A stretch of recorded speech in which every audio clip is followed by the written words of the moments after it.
มื่อราว 400 ปีก่อนในตอนกลางของอินเดียมีพระราชวังและป้อมปราการสร้างขึ้นรวม 52 แห่งเรียกกันว่าสถาปัตยกรรมแบบชาวบูเดล่าโดยมี 2 พระราชวังสำคัญที่สร้างเพื่อถวายแด่จักรพรรดิเจฮันเกียร์แห่งราชวงศ์โมกุลหรือเจฮันเกียร์มาฮานและดัตติยาพาเลสความน่าสนใจอยู่ตรงที่หลังแรกใช้เวลาสร้างนับ 20 ปีแต่องค์จักรพรรดิเสด็จมาประทับเพียงแค่คืนเดียวเท่านั้นส่วนหลังที่ 2 สร้างนาน 9 ปีแต่ไม่เคยมีใครใช้งานอับดุลไททูบจะพาไปเจาะลึกความเป็นมาและจุดเด่นของอาคารขนาดมหึมาอันงดงามที่ผสมผสานระหว่างศิลปะสไตล์ราชปุตรกับโมกุลเข้าด้วยกันผ่าน 2 พระราชวังแห่งมิตรภาพที่เปี่ยมไปด้วยแรงบันดาลใจไปติดตามกันครับ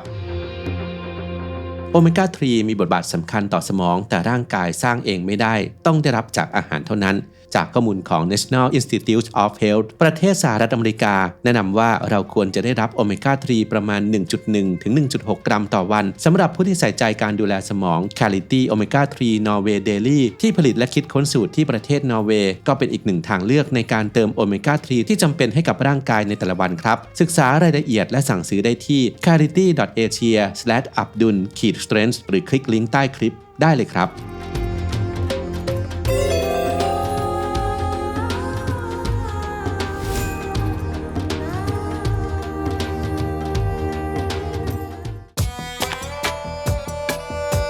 เจฮันเกียร์มาฮานเป็นพระราชวังในเมืองออซาในรัฐมัธยประเทศตอนกลางของประเทศอินเดียในปัจจุบัน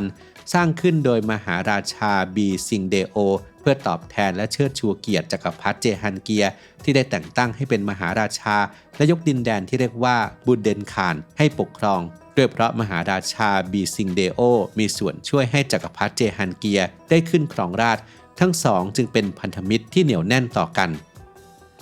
เจฮันเกียร์มาฮานเป็นสัญลักษณ์ทางการเมืองและมิตรภาพเริ่มสร้างมาตั้งแต่ปี 1605 และแล้วเสร็จในอีกราว 20 ปีต่อมาเป็นอาคารทรงสี่เหลี่ยมขนาด 67 คูณ 67 เมตรมีด้วยกัน 3 ชั้นล้อมรอบด้วยโดมขนาดใหญ่ 8 หลังและมีลานกว้างอยู่ตรงกลางพร้อมป้อมหอคอย 4 มุมและประตูไม้ขนาดใหญ่แวดล้อมด้วยห้องต่างๆประมาณ 236 ห้องโดย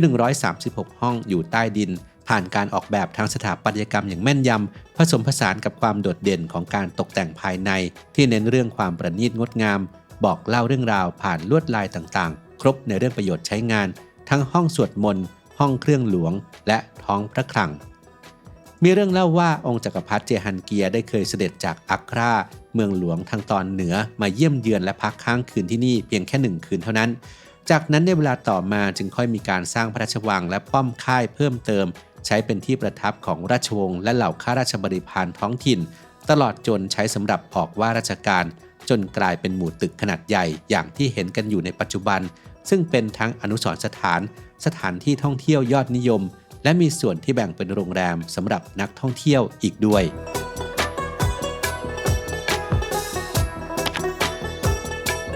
การเฉลิมพระเกียรติองค์จักรพรรดิเจฮันเกียร์ยังปรากฏให้เห็นในพระราชวังอีก1 แห่งที่อยู่ห่างจากเจฮันเกียร์มาฮานลงไปทางทิศใต้ราว 50 กิโลเมตร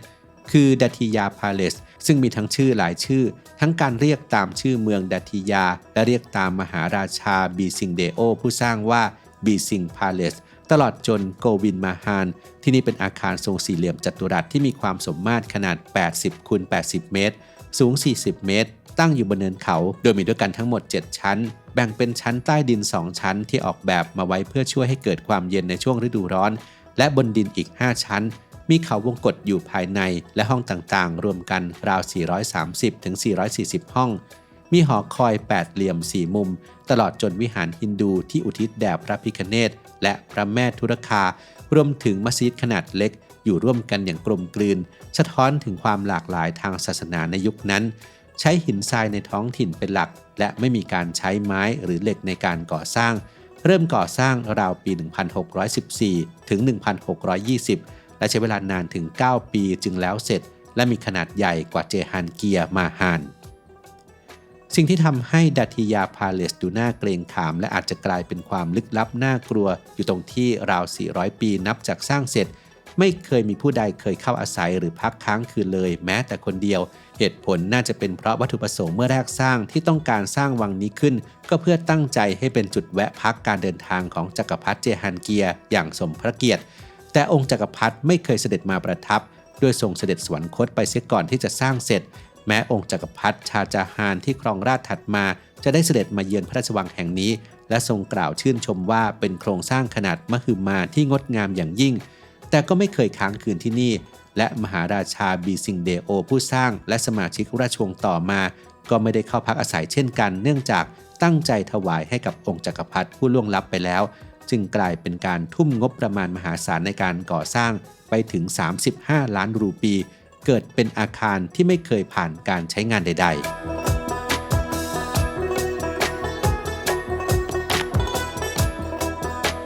เหล่าอาคารที่สร้างขึ้นในช่วงศตวรรษที่16ต่อเนื่องไปจนถึงศตวรรษที่19ในเขตบูเดคานนี้เรียกขานกันว่าสถาปัตยกรรมของชาวบุนเดลาตามชื่อของพื้นที่และประชากรที่อาศัยเป็นอาคารแบบอินโดอิสลามิกผสมผสานระหว่างฮินดูและอิสลามที่โดดเด่นในดินแดนเอเชียกลางในรัฐมัธยประเทศและอุตตรประเทศใช้หินทรายสีแดงและสีเหลืองในท้องถิ่นผ่านงานศิลปะใน2สกุลช่างคือสไตล์โมกุลและสไตล์ราชปุตร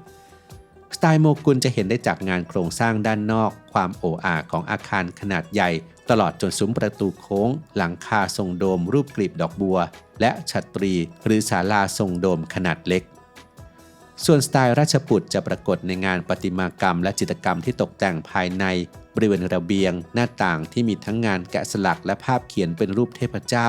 ขุนนางสัตว์ต่างๆอย่างช้างม้าและนกตลอดจนลายดอกไม้โดยใช้สีจากธรรมชาติที่ทำจากพืชสะท้อนให้เห็นถึงองค์ความรู้ทางด้านวิทยาศาสตร์ของอินเดีย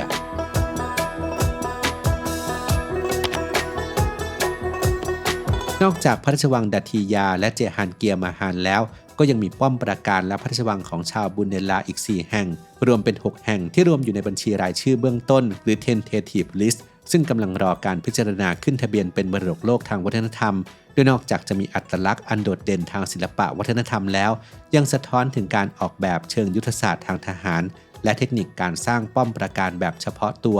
ท่ามกลางห่วงเวลาแห่งความเปลี่ยนแปลงทางประวัติศาสตร์ของอินเดียในยุคนั้นทั้งการเป็นพันธมิตรกับราชวงศ์โมกุลความขัดแย้งกับชาวมาราธาและอังกฤษด้วยแหล่งมรดกโลกแบบต่อเนื่องที่เหลือในกลุ่มนี้อีก4แห่งได้แก่ป้อมกรากุนดาโดยกากุนดาคือเมืองหลวงยุคแรกๆของชาวบุนเดลาตั้งอยู่บนยอดเขาล้อมรอบด้วยภูเขาสูงชันทั้ง3ด้านมีกำแพงเชิงเทินหลายชั้นโดยสร้างไปตามแนวโค้งของพื้นที่และออกแบบการใช้งานให้เข้ากับภูมิประเทศที่เป็นโขดหินแต่ก็ครอบคลุมทั้งงานด้านการทหารระบบน้ำและความหรูหราของวังเพื่อการอยู่อาศัยราชามาฮานวังที่สร้างขึ้นรอบลานกลางบ้านที่เปิดโล่งรับแสงใช้ผังสมมาตรแบบปรมสายิกมณฑลตามแบบสถาปัตยกรรมฮินดูเสริมด้วยซุ้มโค้งประตูทรงโอจีโดมและทางเดินโค้งใต้หลังคาจุดเด่นอยู่ตรงที่ภาพจิตรกรรมฝาผนังที่บอกเล่าเรื่องราวทางศาสนาราชสำนักและธรรมชาติซึ่งแสดงถึงขนบธรรมเนียมตลอดจนศิลปะของชาวบุนเดลาป้อมจันสีอีกหนึ่งป้อมบนเขาที่คำนึงถึงการรักษาความปลอดภัยและการป้องกันเป็นหลักมีกำแพงหินที่หนาสูงและแข็งแกร่งเสริมด้วยหอคอยระวังภัยที่จัดวางอย่างมีกลยุทธ์ภายในตัวป้อมมีทั้งพระราชวังศาสนสถานและอ่างเก็บน้ำเป็นความสมดุลระหว่างการใช้งานทางการทหารการอยู่อาศัยและความสุนทรีย์ทางศิลปะวัฒนธรรม